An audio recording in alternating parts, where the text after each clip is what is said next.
Isang senior citizen na may malaking sugat sa kanyang likod ang ating tutulungan ngayong araw dito sa Malasakit at Work. Ang kanyang gamutan kasi hindi na niya matustusan. Ang kanyang kalagayan ngayon ating panoorin. Malaking sugat sa likod. Ito ang nagpapahirap ngayon sa 74 na taong gulang na si Romeo Tordesillas. Kwento ng kanyang anak na si Nora Fe, nakuha ng kanyang ama ang sugat dahil sa palagi nitong paghiga. At ang sugat na ito, na-impeksyon pa. Pero meron na po pala siyang malalang lead sore sa likod na umabot na po hanggang buto. Dagdag pa niya, taong 2018 na ma-diagnose ang sakit sa prostate ng kanilang ama, nalaman lang nila ito nang minsang maobserbahan ang mayat-mayang pag-ihi ng kanilang tatay. Agad naman nilang dinala sa pinakamalapit na ospital sa kanilang lugar si Tatay Romeo. Pero po sa una po talaga, ang alam po talaga lang namin na ang sakit niya ay yung sa prostate lang po at saka po meron po siyang stroke. Subalit makalipas ang 5 taon, dito na nila napansin ang maliliit na sugat sa likuran ng kanilang ama. Dahil din sa sugat sa likuran ni Tatay Romeo, ay hindi na ito nakakakain ng maayos at patuloy rin na bumabagsak ang kanyang katawan.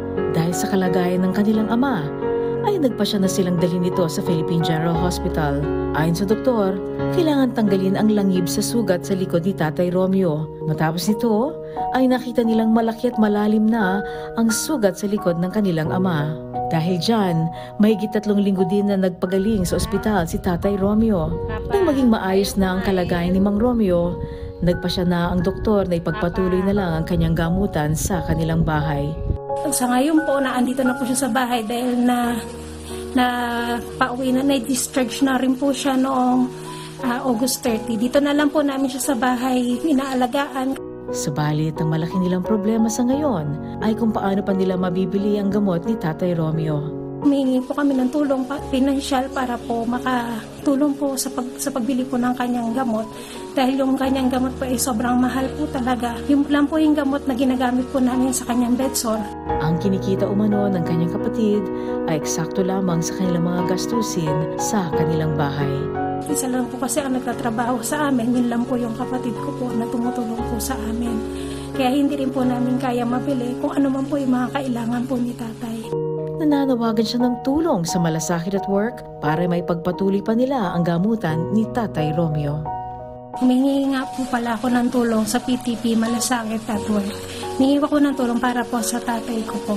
Sana po ay matulungan ninyo po kami para po sa ikagagaling po ng aming tatay. At para po tugunan ang problemang yan, makakausap na natin ngayon sa linya ng telepono si Senior Citizens Party List Representative Rodolfo Ordanes. Magandang hapon po, Congressman Ordanes. Magandang hapon po, magandang hapon sa inyo. Naku Congressman, matutulungan po ba natin si Tatay Romeo sa kanyang gamutan? Opo, kung sila mag-alala, tutulungan po natin. Baka maaari po nating mabigyan siya ng kahit na 1 buwan pong gamutan. Opo. Ito po ay masasagot po ninyo, okay?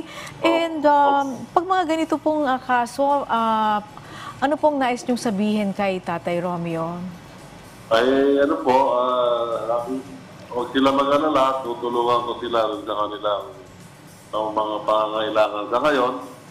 At huwag po kayong mawala ng pag-asa at marami tayong mahihinga ng tulong sa inyong problema. Hanggat po nabubuhay po tayo, huwag po tayo mawawala ng pag-asa.